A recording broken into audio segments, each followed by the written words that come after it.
বন্ধুরা, আশা করি সবাই ভালো আছেন। তো বন্ধুরা, এখন যে বিষয়টা নিয়ে কথা বলবো তো সেটা হলো মিঠুন চক্রবর্তীর সিনেমা জুরমানা। তো যে ছবিটা রিলিজ করেছিল 1996 সালে, তো সেই ছবিটা আমার কেমন লেগেছে তো সেই বিষয়ে ডিটেলসে আলোচনা করার চেষ্টা করব। তো তার আগে প্রত্যেকটা বন্ধুকে অনুরোধ করে রাখবো, আপনারা চ্যানেলটায় নতুন হয়ে থাকলে অবশ্যই আপনারা চ্যানেলটা সাবস্ক্রাইব করে নেবেন, আর যদি ভিডিওটি ভালো লেগে থাকে লাইক কমেন্ট শেয়ার করতে ভুলবেন না। তো দেখুন, প্রথমত যদি এই জুরমানা সিনেমাটা নিয়ে বেশ কিছু যদি বিষয়ে কিছু কথা বলি, তো দেখুন প্রথমত এই ছবিটির পরিচালক ছিলেন টিএলবি প্রসাদ, এবং এই ছবিটার গল্পটাও লিখেছিলেন হচ্ছে টিএলবি প্রসাদ। চিত্রনাট্যের কাজ করেছিলেন কল্যাণী সিং, এবং ছবিটার সঙ্গীতের পরিচালকের কাজ করেছিলেন দিলীপ সেন। এবং এই ছবিটার বাজেট ছিল প্রায় 2,25,00,000 টাকা মতো, এবং ছবিটা বক্স অফিস থেকে আয় করেছিল 9,97,00,000 টাকা, মোটামুটি 10 কোটি টাকার মতো কালেকশন করেছিল। এবং ছবিটা বক্স অফিসে কিন্তু বলে রাখি সুপারহিট হয়েছিল, সুপারহিট কিন্তু কালেকশন কিন্তু ছবিটা করেছিল। এবার যদি আমরা অভিনয়ের দিক থেকে দেখি কারা কারা ছবিতে অভিনয় করেছিল, সেখানে মিঠুন চক্রবর্তীর ক্যারেক্টারটা ছিল, রম্ভা ছিল, শক্তি কাপুর ছিল, রণিত রয় ছিল, রাজা মুরাদ ছিল, তো আরও অনেকে ছিল। তো এই যে সিনেমাটা যেটার নাম হচ্ছে জুরমানা, তো এই সিনেমাটা স্পেশালি কোন বিষয়ের উপর ভিত্তি করে তৈরি হয়, তো এখানে আমরা দেখতে পাই যে মিঠুন চক্রবর্তী এবং রম্ভা তাদের মধ্যে ছোটো একটা ভালোবাসা রয়েছে, প্রেম রয়েছে, এবং তারা একে অপরকে প্রচণ্ড বেশি ভালোবাসে। এবং এই ভালোবাসাটাকে কেন্দ্র করেই ছবিটা তৈরি করা হয়েছে। এবং দেখা যায় দুজনের ভালোবাসার মধ্যে তার বাধা হয়ে দাঁড়ায় রম্ভার বাবার ক্যারেক্টারটা, বাধা হয়ে দাঁড়ায়।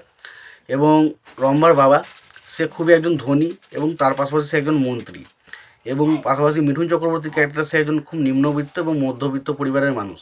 তো সেই কারণে জিনিসটা মেনে নেওয়া হয় না, এবং পরবর্তী সময় আমরা দেখতে পাই রম্ভার কাছ থেকেও মিঠুন চক্রবর্তীর ক্যারেক্টারটা একটু অপমানিত হয়, ফলে সে সেখান থেকে বেরিয়ে এসে কিরণ বলে একজন মেয়েকে বিয়ে করে। এবং পরবর্তী সময়ে বিবাহ হওয়ার পর তার দুজনের মধ্যে একটা বিয়ে হয়, বাচ্চা হয়, যেটার নাম হয় ববি রাখা হয়। এবং পরবর্তী সময় মিঠুন চক্রবর্তীর সাথে এমন কিছু কী ঘটে যে পরবর্তী সময় আবারও রম্ভার ক্যারেক্টারটা তার জীবনে আসে, এবং রম্ভার ক্যারেক্টারের সাথে মিঠুন চক্রবর্তীর ক্যারেক্টারটার আবার কীভাবে সম্পর্ক গড়ে ওঠে, এবং পরবর্তী সময় এই নিয়ে একটা টানাপোড়েন হয় সিনেমার মধ্যে। এবং এমন একটা সিচুয়েশান আসে যেখানে মিঠুন চক্রবর্তীর বইয়ের ক্যারেক্টারটাকে মেরে দেওয়া হয়, এবং সেই সে মেরে দেওয়ার ফলে কারা কারা এর সাথে জড়িত সেটা জানতে মিঠুন চক্রবর্তীর ক্যারেক্টারটা বিভিন্ন রকম তলাশ চালা থাকে, কিন্তু পুলিশ কোনো রকম কোনো খোঁজ পায় না। তাই কারণে মিঠুন চক্রবর্তী নিজেই ঠিক করে যে সেই কে তার বইয়ের হত্যাকারী তাদেরকে খুঁজে বের করে খুন করবে।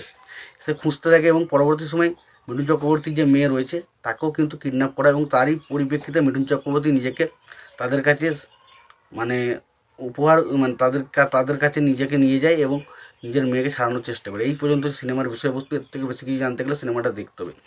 এবং সিনেমাটার মধ্যে পজিটিভ দিক নেগেটিভ দিক সমস্ত কিছু রয়েছে। তো দেখুন, আমি স্পেশালি পুরোনো সিনেমাগুলো নেগেটিভ দিক নিয়ে খুব একটা বেশি আলোচনা করি না, কারণ নেগেটিভ দিক বলে এই মুহূর্তে কোনো লাভও নেই, কারণ এই সিনেমাটা মানুষকে সিনেমা হলে দেখবে না। সিনেমাটা মানুষ যদি বাড়িতে বসে দেখে, তার জন্য কী কী জিনিস মানুষকে ভালো লাগতে পারে সেগুলো নিয়ে যদি আলোচনা করি। দেখুন, প্রথমত হচ্ছে মিঠুন চক্রবর্তী রম্ভার জুটি। মিঠুন চক্রবর্তী এবং রম্ভা এই জুটিটাকে কিন্তু বরাবরই দেখতে খুব ভালো লাগে, এবং এই জুটিটা সত্যি কথা বলছি দারুণ। তো এই জুটিটা আমরা এখানে পাই, এই জুটিটা আমাদের কাছে কিন্তু বেশ ইমপ্রেসিভ লাগে। এবং ছবির গানগুলো নিয়ে যদি কথা বলি, দেখুন গানগুলো খুব যে খারাপ গান সেটা নয়, কয়েকটা গান রয়েছে খুবই ভালো। মিঠুন চক্রবর্তীর সাথে মিঠুন চক্রবর্তীর মেয়ের যে একটা গান রয়েছে সেই জায়গাটা দেখতে খুব ভালো লাগে। পাশাপাশি আমরা যদি বলি যে মিঠুন চক্রবর্তীর সাথে রম্ভার একটা গান রয়েছে যেখানে মির্চি মির্চি বলে একটা ধুতি কো ফাড়কেল রুমাল কার গাই, ওই যে গানটা রয়েছে ওই গানটা ডেফিনেটলি খুব ভালো ছিল।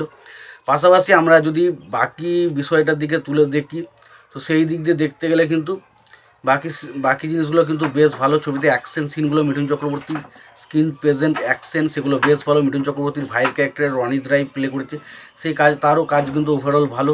শক্তি কাপুর এখানে একটা অ্যান্টাগনিস্টের ক্যারেক্টার প্লে করেছে, বা রাজা মুরাদ সেও কিন্তু ভালো কাজ করেছে। ওভারঅল যদি ছবিটা বলি, তো ওভারঅল ছবির মধ্যে অ্যাকশন রয়েছে, কমেডি রয়েছে, কিছু ফ্যামিলি এন্টারটেইনার সিন রয়েছে। তো ওভারঅল যদি ছবিটার কথা বলি, ছবিটা বেশ ভালো একটা এন্টারটেইনার ছবি।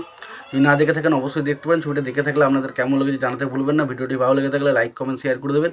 চ্যানেলটা নতুন হয়ে থাকলে অবশ্যই তোমরা চ্যানেলটা সাবস্ক্রাইব করে নিয়ে পাশে অবশ্যই প্রেস করে দেবেন। ভালো থাকবেন, সুস্থ থাকবেন, দেখা হচ্ছে পরবর্তীতে।